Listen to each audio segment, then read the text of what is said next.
आफूलाई कस्तो लाग्छ भने यो फिल्मद्वारा क्या धेरै मेरो क्यारेक्टर पनि देख्छु मेरो फिल्ममा पनि होइन किनभने मलाई कसैलाई कान तानेर मैले हेर यो देखाउनु खोजेको भन्नु मन लाग्दैन क्या बुझ आफै भनेर नि हुन्छ नि त्यसरी नै नबोलिकन पनि धेरै कुरा हामीले भन्न खोजेका छौँ तर यसको इन्सपिरेसन पनि कसरी पनि पायौँ भन्दाखेरि चाहिँ जब इन्द्रबहादुर राई सरको कथा होइन जहाँ हेऱ्यो उहाँहरूले त अब ईश्वर बल्लभ बैरागी काइलाहरूसँग मिलेर तेस्रो आयाम थाल्नु भएको थियो नि त कथा एकदम सिम्पल सरल होइन हेर्नमा तर त्यसले गहिराई चाहिँ एकदम भएको क्या थर्ड डाइमेन्सन त्यो जुन कुरा छ र हामीले पनि कोसिस गऱ्यौँ नि त यो फिल्म मार्फत त्यो प्रकारकै गर्ने हो कि भनेर हुन्छ नि अन्त मजा आयो मलाई त्यो आइडिया नै क्या सो सायद हुनसक्छ तपाईँले पनि भोलिको दिनमा फिल्म हेरेपछि सोच्ने चाहिँ बनाउँछ कि होइन चर्चाहरू थाल्ने हो कि त्यस पछाडि जस्तै अब कुरा गरौँ हामीले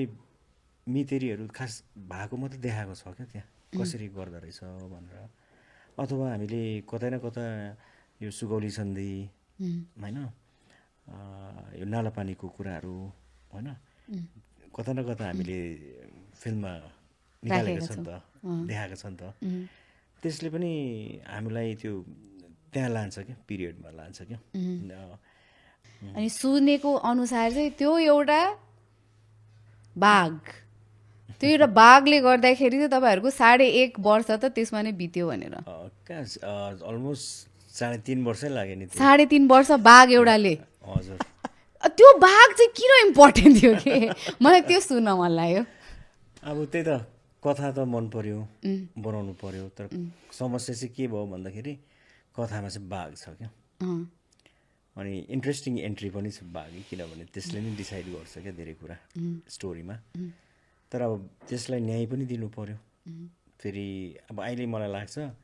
जार जुन बेला आइरहेको छ नि यो इट्स अ भेरी इन्ट्रेस्टिङ टाइममा हामी आइरहेछ किनभने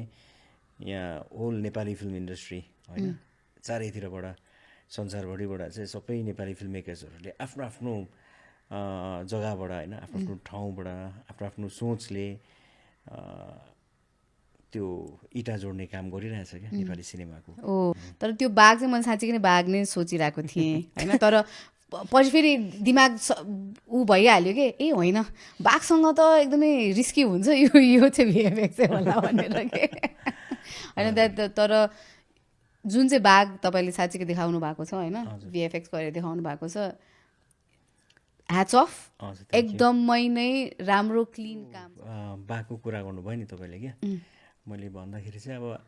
यो चाहिँ कस्तो रहेछ भन्दाखेरि हाम्रो झन्डै 37 जना पुग्यो 37वटा टिम छ क्या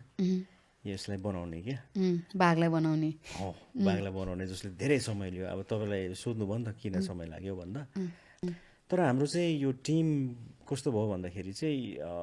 यो हलिउडको प्रोजेक्ट्सहरूमा गर्नेहरू हो क्या यिनीहरू जस्तै mission impossible even game of thrones होइन यो सबै धेरै धेरै फिल्महरू छ तिनीहरूमा गरेको छ तर अब यिनीहरू चाहिँ कस्तो भने बाध्यता हुन्छ यिनीहरूको पनि कन्ट्र्याक्ट हुन्छ सबै कुरो हुन्छ कतिले त नाम पनि हाल्नु पाउँदैन हाम्रो फिल्ममा क्या कन्ट्र्याक्ट गरेको हुन्छ नि त यिनीहरू चाहिँ फ्रिलान्सर्सहरू सो फ्रिलान्सर्सकै समय निकाल्दै हामी त्यसरी गर्दा पनि समय लाग्यो क्या उनीहरूले फुल टाइम दिएर गरेको होइन उनीहरूले काम गरेर आफ्नो टाइम निकालेर त्यसरी चाहिँ अब त्यस्तो हामीले 8-10 करोड चाहिँ तिर्नु परेन कट डाउन गऱ्यो तर त्यसले गर्दाखेरि चाहिँ समय पनि लाग्यो क्या